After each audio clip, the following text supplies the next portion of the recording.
Je trouve que la lingerie, c'est vraiment un vêtement qui aide à se reconnecter à son corps.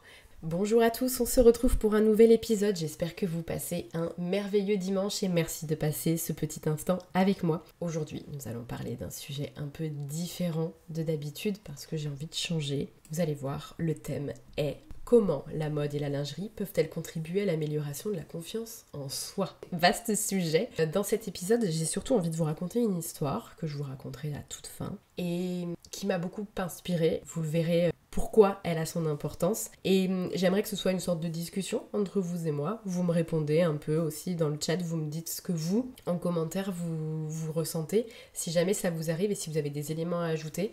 Et aussi, si vous avez des messages inspirationnels à faire passer à d'autres femmes, même d'autres hommes, peu importe, je suis preneuse parce que je pense que c'est un sujet qui est important, notamment quand on coud ses propres vêtements et sous-vêtements. Je pense que ça nous touche toutes et que ça peut être intéressant d'avoir votre point de vue.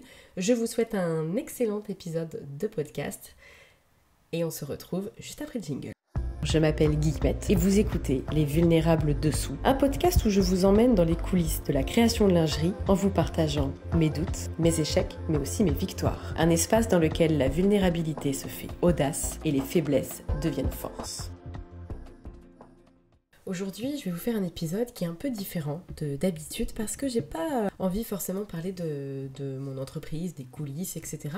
Mais j'ai surtout envie de vous parler d'un sujet qui me plaît beaucoup et c'est ce sujet qui m'a amenée aujourd'hui à lancer ma marque de lingerie et à continuer lorsque mon atelier s'est arrêté. Alors cette histoire, je vais vous la raconter à la fin parce qu'avant on va parler un peu du sujet et à la fin j'aimerais vous dire un peu quel était mon point de départ de toute cette réflexion et vous expliquer pourquoi aujourd'hui l'atelier de Guillemette est toujours là. Comme je vous en ai parlé précédemment, dans cet épisode nous allons discuter de comment la mode et la lingerie peuvent-elles contribuer à l'amélioration de la confiance en soi. Alors je sais que ça peut paraître assez bateau pour certaines, mais je trouve que beaucoup de gens qui ne sont pas dans notre secteur s'étonnent qu'effectivement réaliser ses propres modèles, que ce soit de lingerie ou alors de vêtements en chaîne et trame, de vêtements du dessus, soit une passion pour certaines personnes au-delà de la couture et soit surtout un bénéfice au quotidien. La plupart des personnes, je leur dis, mais quand tu vas dans un magasin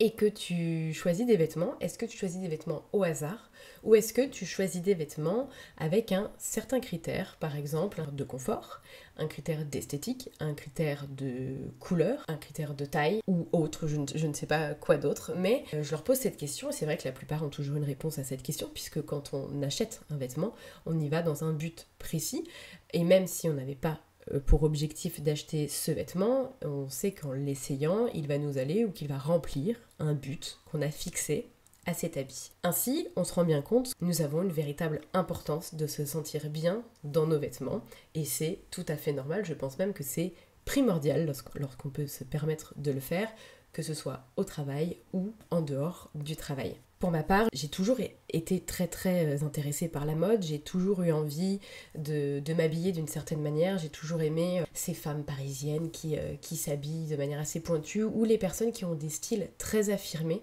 J'ai d'ailleurs toujours été amie avec des personnes qui ont des styles assez affirmés, même si ce sont des styles que je n'adopterai pas forcément. Je dois reconnaître qu'au moins ce sont des styles marqués et j'aime ça parce que je trouve que c'est vraiment une façon de s'exprimer au moyen de tissus, de formes, de vêtements et j'aime beaucoup cette approche-là de la mode. Je comprends qu'on n'ait pas du tout envie d'y faire aussi attention et je trouve que c'est aussi un moyen d'expression de porter des vêtements qui sont plus minimalistes ou alors assez simples, très classiques. Il n'y a pas de problème, c'est un moyen d'expression aussi. Mais j'aime beaucoup les styles assez forts qui se distinguent un petit peu des autres. Par ailleurs, j'ai ma bande d'amis, j'ai une personne qui m'appelle la papesse de la mode. Je n'ai pourtant pas du tout l'impression d'être à la pointe ou alors être la personne qui est certainement la plus stylée. Mais j'ai un avis tellement tranché sur ce que j'aime porter et sur le style que je veux avoir au quotidien que je pense que du coup cette affirmation m'a valu ce surnom que je ne comprends pas pour autant. Je trouve que la façon dont on s'habille, ça joue énormément un rôle dans l'image que l'on a de soi. Je trouve que le fait de porter des pièces qui sont adaptées à notre morphologie ou alors à notre style permet de mieux se sentir bien dans notre peau. Je vous dis ça parce que si, je vais prendre beaucoup d'exemples personnels. Par exemple, il y a des fois je sais pas trop comment m'habiller le matin, je perds un peu de temps et puis j'ai besoin parfois de pas juste mettre 2 pièces très classiques, c'est-à-dire un t-shirt et un jean. J'ai besoin d'avoir un peu, comment dire, un certain style, c'est-à-dire que je recherche quelque chose d'un peu plus sophistiqué qu'un style classique. Parfois, c'est pas du tout le cas, mais dans ces moments-là, j'ai vraiment besoin d'avoir une petite touche ou quelque chose qui fait que je sors du lot. Je le fais pas pour les autres, je le fais pour moi, parce que ça me permet de me sentir bien. J'ai l'impression d'avoir pris soin de moi en mettant une tenue qui me plaît, une tenue dans laquelle je me plais. Et ça peut m'arriver le soir de me poser la question, que vas-tu mettre demain? Et de réfléchir pendant longtemps en me disant, bah oui, tu pourrais mettre ci, ou alors ça tu l'as pas mis, etc. Ou simplement de regarder mes habits, que j'adore regarder, pour choisir ce que je vais mettre. Et c'est pas des tenues qui sont très évoluées, c'est juste que j'aime bien par exemple choisir une pièce maîtresse et me dire, ok, comment je vais harmoniser ma tenue à côté de ça. Et pourtant, si vous me voyez dans la rue, peut-être que vous n'allez jamais vous dire « Oh, elle a mis autant de temps à choisir sa tenue » ou « Oh, elle y a réfléchi depuis hier ». Parce que c'est pas quelque chose de très évolué du tout.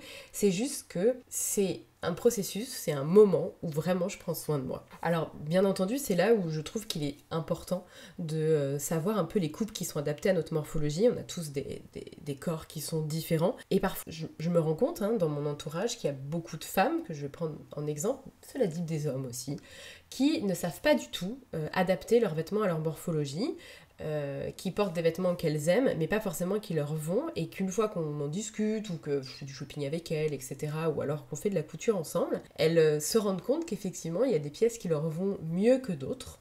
Et elles pensent que c'est juste simplement parce que voilà, c'est ce modèle-là. En réalité, quand on en parle entre nous, on se rend vite compte que c'est une coupe, que c'est une façon dont le modèle est construit, qui fait que ça la met en valeur, et que c'est pas simplement ce pantalon qui vient de telle marque, mais plutôt un modèle, un pantalon taille haute un peu large, qui va très bien et qui met en valeur.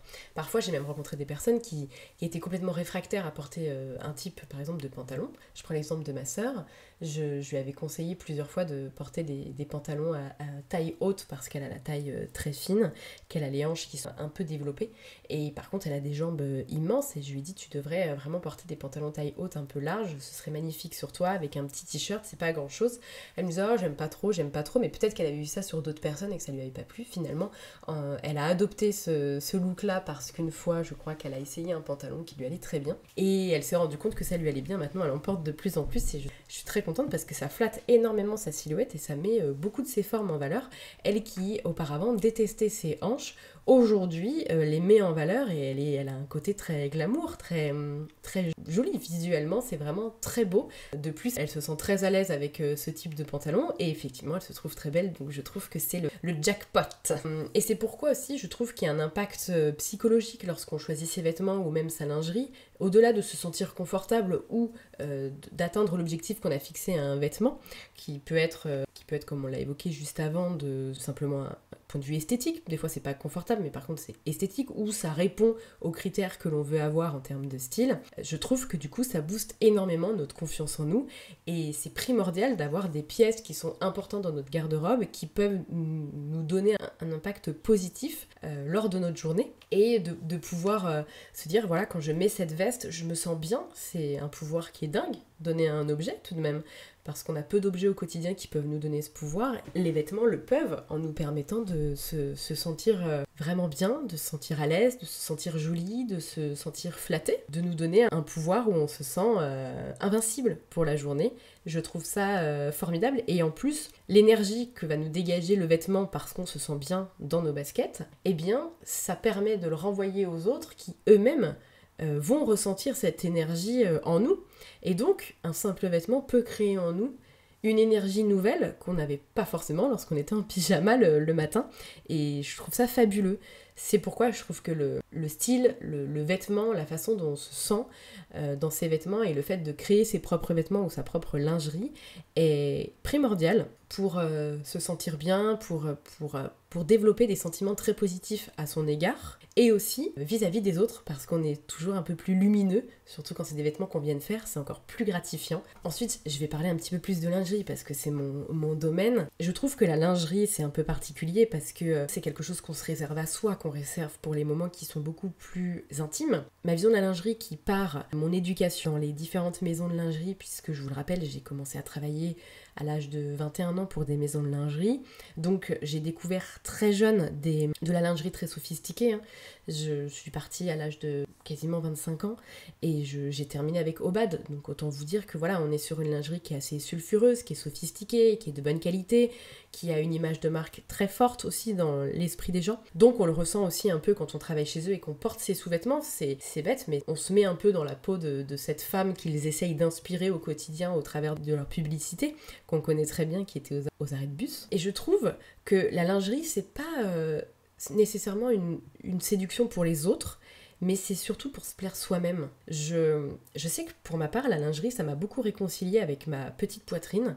J'ai pendant très longtemps, étant née dans les années 90, été particulièrement déçue de la taille de ma poitrine parce que dans les années 2000, j'ai commencé à être pubère en 2002, à peu près, oui, à 12 ans. Avant les années 2010, les icônes, ça pouvait être Ophélie Winter avec des poitrines très rondes, avec des soutiens-gorge assez rembourrés, vraiment très très ronds. Et forcément, bon bah moi ça faisait pas du tout ça, donc je mettais des soutiens-gorge avec mousse, des soutiens-gorge avec coque.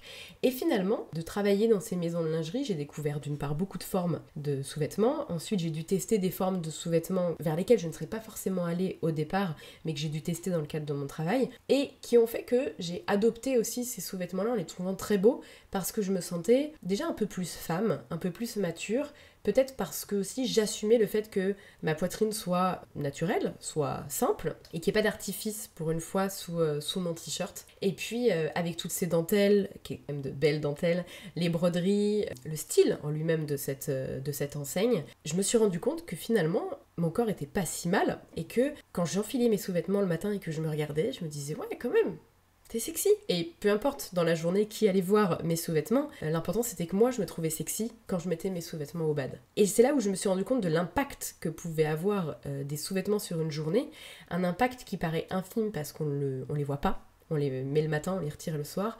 Et pourtant, à quel point moi, je pouvais me sentir extrêmement puissante avec ces vêtements de dessous, cachés, comme si ça n'appartenait qu'à moi, comme si mes vêtements du dessus étaient mon moyen d'expression, ce que j'avais envie de dire au monde, aux autres, et les sous-vêtements plutôt ce que j'avais envie de garder pour moi, la femme qui était plus à l'intérieur. Et je trouve ça formidable que la lingerie ait ce pouvoir d'influencer et notre humeur et notre confiance. Donc je sais pas si ça vous est déjà arrivé, je sais qu'en parlant avec mes collègues de l'époque, c'était effectivement le cas. C'était d'ailleurs assez incroyable de découvrir tous ces styles différents qu'on pouvait avoir au quotidien, et pourtant cette lingerie hors de prix qu'on pouvait porter sur nous, ça nous faisait toujours rire des fois de tester des guêpières qui peuvent coûter dans les 500 € et de venir au travail comme ça, mais d'avoir un t-shirt et des baskets sans être aucunement sexy, mais pourtant d'avoir des sous-vêtements extrêmement sexy qu'on devait tester en dessous, ça a toujours été un peu notre private joke. Et voilà, j'aimerais savoir si vous aussi, ça a été un peu le cas, si vos sous-vêtements peuvent avoir un impact comme ça sur votre journée, en termes de posture, d'assurance ou même d'énergie. Voilà, dites-moi comment ça se passe aussi pour vous. Forcément, en abordant la question de la sensualité, je trouve qu'aussi l'avantage de la lingerie, c'est que c'est mettre en avant un corps d'une certaine manière, sans forcément répondre aux standards de beauté qui sont imposés, alors un peu moins aujourd'hui, mais plutôt en fait la façon dont on se perçoit soi-même. Étant donné que ça nous appartient, que la lingerie c'est quelque chose que les autres ne voient pas, on peut pas nous le retirer, c'est vraiment la façon dont on se voit dans notre corps, et c'est pour ça que je trouve ça très intéressant de se créer sa propre lingerie, et que j'en ai fait mon slogan par la suite, qui est créer une lingerie qui vous ressemble, parce que j'ai beaucoup parlé lingerie, ça fait 10 ans que je parle lingerie avec des femmes différentes, que ce soit des expertes du milieu, que ce soit des clientes, que ce soit des amis de mon entourage. Et c'est vrai que la lingerie, déjà ça évolue beaucoup, on porte pas toujours les mêmes choses tout au long, hein. Sur 10 ans vous allez vous rendre compte que vous allez aimer certaines choses, d'autres non, vous allez peut-être revenir à un certain modèle et puis finalement le laisser tomber un an plus tard. Je trouve que la lingerie c'est vraiment un vêtement qui aide à se reconnecter à son corps,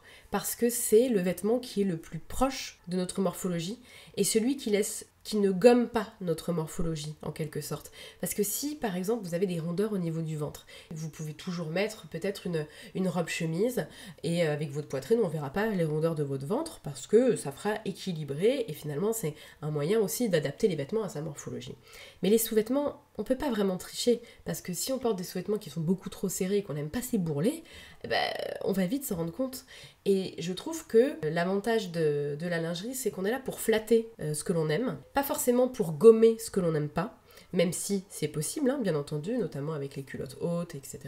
Quand on a un ventre ou quand on a une cicatrice, ou notamment quand on a une césarienne et qu'on veut la cacher parce qu'on n'aime pas la voir, par exemple, eh bien, je trouve que cette façon de mettre en avant nos formes, nous réconcilier avec notre corps. Le fait de découvrir plusieurs formes de lingerie qu'on n'aurait pas forcément testées et de trouver celle qui nous convient, celle dans laquelle on se sent bien et qui nous met en valeur, je trouve que c'est aussi très puissant parce que ça permet, et je l'ai vu chez certaines clientes, de sortir un petit peu de ce qu'on peut nous proposer dans certains magasins qui proposent de la lingerie pas très chère et à la fois de ne pas être obligé de payer 55 € un string parce que c'est une marque et qu'on paye clairement l'image de cette marque. Au contraire, réaliser ces sous-vêtements, c'est un peu un entre-deux, c'est-à-dire qu'à la fois c'est pas si cher que ça et à la fois on sait qu'on va réaliser des sous-vêtements qui nous vont, des sous-vêtements qu'on peut adapter. On peut se permettre de faire un dos un peu plus grand si on a l'habitude d'avoir des gens un peu trop serrés ou de savoir que pendant notre période de menstruation, on a tendance à prendre un petit peu du tour, de gonfler un peu. On sait qu'on peut faire des sous-vêtements à la fois en 36, en 38, en 40 en fonction des stades justement mensuels. On sait qu'on peut changer cette partie-là parce que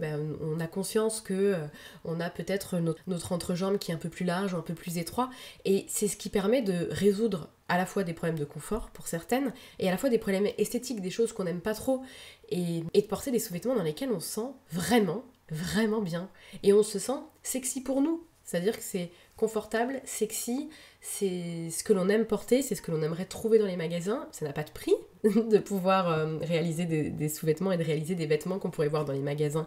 Et c'est là où je comprends pas cette fameuse phrase que je vous ai évoquée juste avant, des personnes qui me disent « mais il y a vraiment des personnes qui ont envie de créer leur lingerie, mais pourquoi ? Mais parce que tu te rends pas compte. Tu verrais le pouvoir que ça peut avoir, c'est absolument incroyable. Et tout le monde devrait être sensibilisé sur ça. Enfin, je parle globalement des femmes parce que c'est avec elles que j'échange beaucoup, mais notamment beaucoup de femmes qui mériteraient d'être un peu plus sensibilisées à ça et de se sentir beaucoup plus jolies, de porter des sous-vêtements qui sont sexy, confort et qui les mettent en valeur. Avant juste de vous livrer mon histoire, j'aimerais aborder le dernier point qui est le pouvoir de la couleur, que ce soit dans les vêtements du dessus ou du dessous. La plupart des couleurs peuvent influencer notre humeur, la perception qu'on a de soi et la perception que les autres peuvent avoir aussi de nous. Je sais pas si ça vous est déjà arrivé d'avoir des couleurs que vous n'osiez pas mettre, non pas parce qu'elles ne vous vont pas au teint, mais parce que peut-être elles sont trop flashy, trop voyantes, vous avez peur qu'on vous regarde. Je trouve que ce sont des signaux qui sont très significatifs de notre caractère et de la façon dont on se perçoit et dont on veut que les gens nous perçoivent, parce que on a beau avoir un caractère affirmé, encore une fois je vais prendre mon cas, j'ai un caractère assez affirmé, j'ai confiance en moi sur certains domaines, d'autres pas du tout. Ma couleur préférée est le rouge, et pourtant, pendant très longtemps je ne portais pas du tout de rouge, et c'est une couleur qui me va au teint, donc je n'avais aucune autre raison que le manque de confiance en moi, parce que j'avais peur qu'on me regarde. Et le jour où on m'a dit mais ta couleur préférée c'est le bleu parce que tu portes beaucoup de bleu, et je me suis dit bah non c'est le rouge. Pourquoi d'ailleurs je porte jamais cette couleur alors que je portais aussi du rouge à lèvres rouge et que j'adorais ça. J'avais l'impression qu'en portant du rouge j'allais prendre trop de place dans un cercle, notamment au travail, j'allais prendre trop de place, qu'on allait trop vite me regarder. J'avais la crainte que l'on pense que j'avais mis du rouge pour me mettre en avant par rapport à d'autres. Là, vous allez écouter ça, vous allez vous dire c'est ridicule. Et pourtant, c'était ancré en moi, c'était ma croyance et ma crainte si jamais je portais du rouge. Puis en fait, il s'avère que j'aime quand même tellement le rouge que les robes rouges, pour moi, c'est très beau. Donc j'avais acheté quelques robes rouges et à chaque fois que j'ai mis ces robes rouges, notamment à Noël, parce que c'était le seul moment où j'estimais qu'on pouvait, c'est-à-dire que j'avais une carte Joker, tu peux la mettre là parce que même si les gens pensent quoi que ce soit de négatif, t'auras toujours l'excuse de dire oui mais c'est Noël. voyez jusqu'où on allait. Et on m'a dit plusieurs fois, mais le rouge, ça te va très bien. C'est pas pour autant que j'ai acheté du rouge tout de suite. Et un jour, j'ai trouvé dans une friperie un pull en cachemire en taille XXL, je crois, mais impeccable, rouge, mais rouge vif. Hein. Je l'ai trouvé tellement magnifique, la couleur était absolument incroyable. Je me suis dit, c'est pas grave, je le mettrai à la maison. Je l'ai mis, et à chaque fois que je l'ai mis, quand je partais dans ma famille ou chez moi, on me disait, mais cette couleur te va tellement bien, que j'ai commencé à prendre énormément confiance en moi en portant du rouge. Et que j'ai pris la décision il y a maintenant à peu près 1 an et demi, vous voyez, tout ça, ça date, hein, parce que je peux vous dire que ça se joue sur des années, eh bien j'ai pris la décision d'acheter un peu plus de rouge et de porter plus de rouge. Étonnamment, je porte beaucoup plus du rouge avec beaucoup plus de facilité. Par contre, j'ai beaucoup plus de mal désormais à porter des rouges à lèvres rouges. Je sais pas pourquoi, je me suis rendu compte de ça il y a à peu près 1 mois. J'ai pas osé aller au travail avec du rouge à lèvres rouges alors qu'il y avait plein de gens qui en mettaient. J'avais peur qu'on me voit trop ou qu'on ait l'impression que j'en fasse trop. Encore une fois, voilà, cette peur finalement s'est déplacée sur un autre objet. C'est plus les vêtements, c'est le rouge à lèvres. Bon, en fonction des fois aussi du ressenti que je veux donner, de ce que je veux montrer, si je veux montrer du sérieux, si je veux montrer au contraire du lâcher prise, etc. Je vais énormément choisir la couleur que je vais mettre. Ça peut passer de la couleur qui me va très bien à une couleur qui me va un peu moins bien, mais qui est dans un style très affirmé pour justement véhiculer mon idée. Et mon conjoint, qui lui est agent immobilier, porte beaucoup de costumes, et souvent il me demande est-ce que cette chemise va avec ce costume. Il a des costumes qui sont plus lumineux que d'autres. Et souvent je lui dis mais pour ton rendez-vous, ce costume bleu pétrole, parce que pour moi ça fait plus cérémonie. Et là, c'est un rendez-vous qui est important. Il faut qu'on ait l'impression que t'aies mis un costume lambda ton placard, parce que t'es pas là pour faire le show, t'es pas là pour époustoufler la personne, t'es là pour parler de ta crédibilité.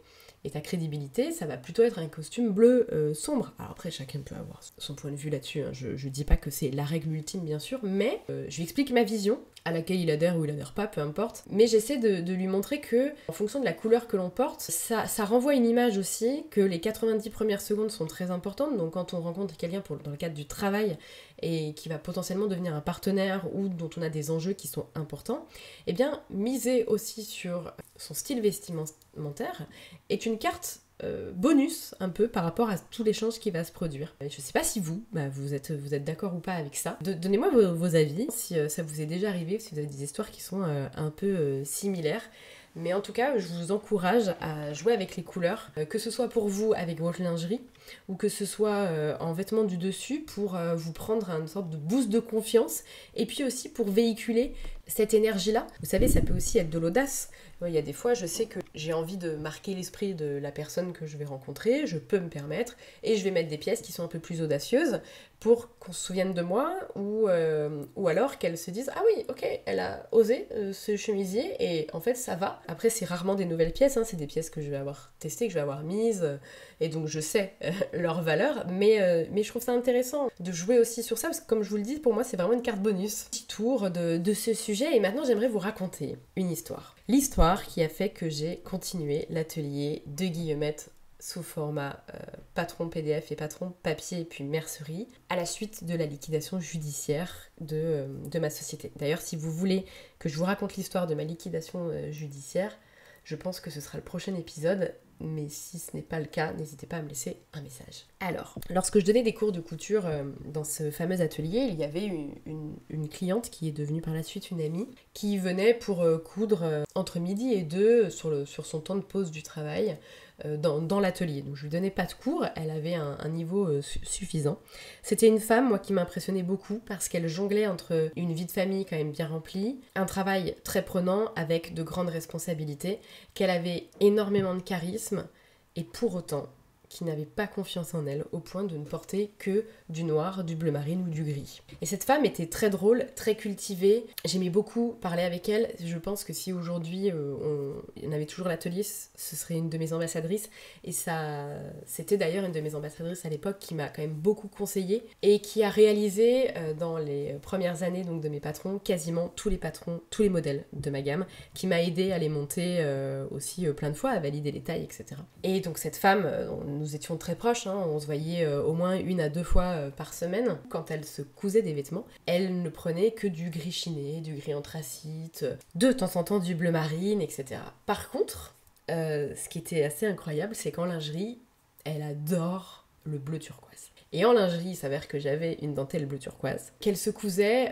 beaucoup de Gaspard, beaucoup de tanga, beaucoup de sous-vêtements, et qu'elle adore. Elle en avait fait pour sa belle-sœur aussi, à Noël, elle en avait fait pour son beau-frère des boxers, elle avait fait pour toute la famille, elle cousait en plus tellement vite et elle faisait ça bien, donc c'était une industrie à elle toute seule. Quand est arrivée la fermeture de mon atelier et que je lui en ai parlé, on a fait un constat. Au travers de la lingerie qu'elle a portée, déjà, elle a commencé à reprendre confiance en elle et en ses formes. C'était pas une femme qui avait un corps parmi les standards de beauté, et je pense que ça pouvait participer aussi au fait qu'elle ait pas forcément confiance en elle et qu'elle mette pas des vêtements très exubérants, parce qu'au moins ça évitait peut-être de cacher sa silhouette ou certaines formes qu'elle aimait pas. Néanmoins, en lingerie, elle portait des sous-vêtements qui étaient très sexy, qui étaient vraiment magnifiques parce qu'elle savait très bien associer les matières. Elle arrivait vraiment à réaliser des sous-vêtements qu'on aurait pu vendre dans des magasins sans aucun problème. Et du coup, le regard sur elle a changé. Elle a aussi montré les sous-vêtements à son mari et je me souviens qu'elle disait à l'époque que son mari, d'un coup, avait été assez interloqué, qu'elle porte des sous-vêtements aussi flashy et aussi visibles que ce qu'elle devait porter au départ, j'imagine peut-être des culottes en tout ça, j'en sais rien.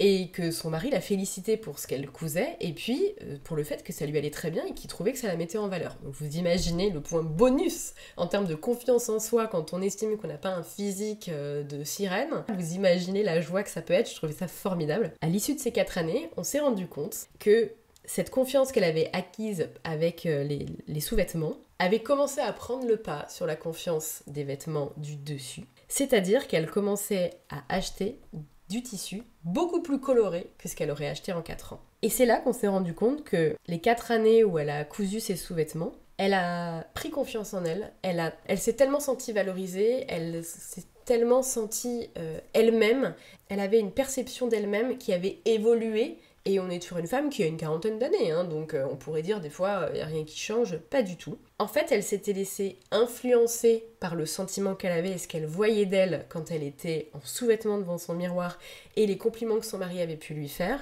pour par la suite porter des vêtements déjà qui la mettaient un peu plus en valeur et un peu plus colorés. Vous pouvez pas imaginer comme cette conclusion, moi, m'a beaucoup émue et en quoi ça a participé à la suite de l'atelier de Guillemette.